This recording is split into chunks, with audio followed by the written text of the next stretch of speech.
Hello everyone, welcome back to my channel Papiya Priyans blog. Good morning, কেমন আছেন আপনারা সবাই? আশা করব সবাই খুব ভালো আছেন, সুস্থ আছেন। চলুন নতুন একটা ভিডিও নিয়ে হাজির হয়ে গেছি। আর আজকে হচ্ছে রথের আগের দিন। ভিডিওগুলো একটু পরে পরে যাচ্ছে না, হ্যাঁ, কারণ দেখবেন মাঝে আমি একদিন ভিডিও দিইনি। কারণ ওই যে আগের দিন একজন কমেন্ট করেছিলেন না যে ঠাকুর ঘরে এতটা সময় লাগে, তাহলে কি করে এতটা সব কিছু মেনটেন করে। তো ওই জন্যই আর কি একদিন পেরে উঠতে পারি না, সত্যি এতটা ব্যস্ততার মধ্যে হয়ে যায়। তো সেই জন্য ভিডিও এডিট করা হয় না, তাই ভিডিও এডিট করতে সেদিনকে পারিনি। ওই জন্য রথের দিনকে ভিডিও যায়ও নি। তো সেই জন্য আগে ভিডিওগুলো যেগুলো শ্যুট হয়ে আছে সেগুলো তো আপনাদের সাথে শেয়ার করতেই হবে। আর দেখুন বেশ কিছু নতুন জামা আমি রথ উপলক্ষে নয়, মানে যে ভালো জামা তিনটে দেখছেন, এই হলুদ কালারের আর নীল কালারের আর সবুজ কালারের জামাটা, ওটা আমি একদিন বোলপুর গেছিলাম, তো বোলপুর থেকে নিয়ে এসেছিলাম। এই জামাগুলো আমাদের সাঁইথিয়াতে আমি কোনো দিন দেখিনি, আমার খুব ভালো লেগেছিলো, ওই জন্য তিনটে নিয়ে এসেছি। দুটো লাড্ডুর জন্য, একটা গোপুর জন্য।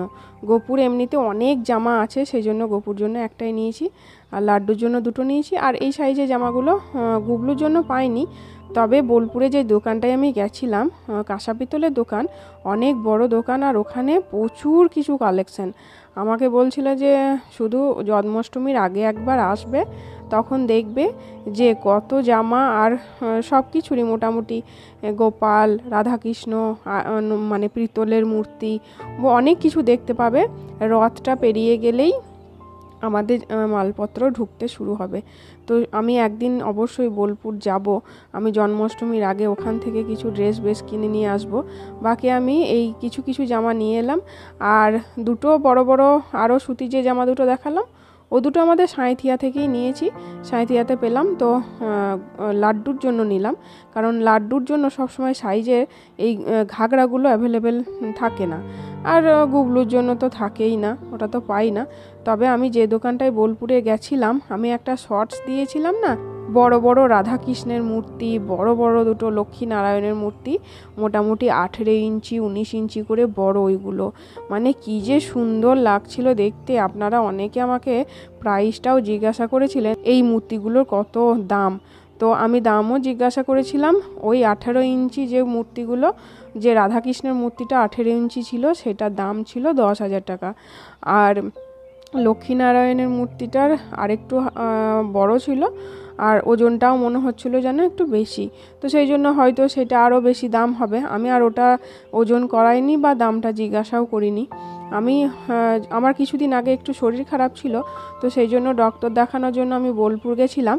তখনই আমি যেতে যেতে দোকানটা আমার চোখে পড়ে, আর আমি সেই দোকানটায় ঢুকি, আর এই জামাগুলো গোপালদের জন্য কিছুটা নিয়ে আসি। বাকি ওখানে অনেক রকম সিংহাসনও অ্যাভেলেবেল আছে, যেগুলো আর কি ওই ভেলভেট টাইপের যে সিংহাসনগুলো হয় সেগুলো। আর বাকি মূর্তির প্রচুর কালেকশন ওখানে, মানে অনেক মূর্তি আছে, সব রকমের মূর্তি। তবে বললো শুধু আপনি জন্মাষ্টমীর আগে একবার আসবেন, তখন দেখবেন যে আমাদের দোকানে কত মূর্তি থাকে। তবে রাধাকৃষ্ণর মূর্তিটা কি ভালো যে আমার লেগেছিল, আপনাদের কি বলবো, মানে বড় তো, মানে মুখটা এত স্পষ্ট। আমার রাধাকৃষ্ণও কিন্তু খুব সুন্দর। আমার রাধাকৃষ্ণের হাইট আপনারা অনেকবার জিজ্ঞাসা করেন, আমার রাধাকৃষ্ণের হাইট হচ্ছে ওই 13 ইঞ্চি মতো হাইট, আর আমি যেটা শর্টসে শেয়ার করেছিলাম ওটার হাইট হচ্ছে 18 থেকে 19 ইঞ্চি, মানে অনেকটাই বড়, বুঝতে পারছেন। আর যত বড় মূর্তি হবে ততই তো মানে মুখের গঠনটা সুন্দর হবে, তাই না?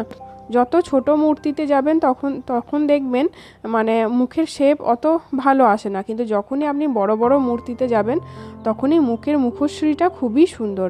তো ওই কৃষ্ণের মুখটা এত সুন্দর ছিল, মানে আমি ওই জন্যই বললাম দাদা একবার রাধাকৃষ্ণটা নামান, আমি একবার দেখি।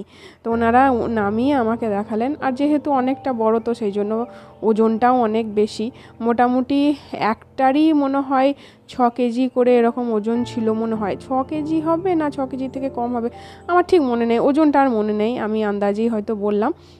তবে দুটোর দাম আমি বলে দিলাম, ওই 10,000 টাকা মতো, 18-19 ইঞ্চি লম্বা। তা আমি একবার যাব জন্মাষ্টমীর আগে, আমি কিছু জামাগুলো কিনে নিয়ে আসবো। এই কটকি টাইপের জামাগুলো পেলাম বলে নিয়ে এলাম। রথের দিন একটা পরাবো লাড্ডুকে। আর বাকি গোপুর জন্য তো অনেক জামা আমি কিনে রেখেছি, সুতির ঘাগরাগুলো প্রচুর কেনা আছে আমার, মোটামুটি 7-8টার ওপর জামা নতুন কেনা আছে। বাকি তো যেগুলো পরছে সেগুলো তো আর নতুনই পরছে। আর বাকি যে কটকির জামাগুলো নিয়ে এলাম সেগুলো আর এখন পরাবো না, সেইগুলো সব জন্মাষ্টমীর সময়ই পরাবো।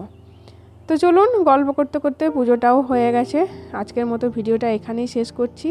যদি কিছু ভালো লেগে থাকে তাহলে প্লিজ লাইক, কমেন্ট, শেয়ার করতে ভুলবেন না। আর চ্যানেলটা অবশ্যই সাবস্ক্রাইব করবেন।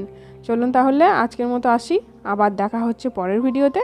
ততক্ষণের জন্য আপনারা সবাই সুস্থ থাকবেন, ভালো থাকবেন, টাটা।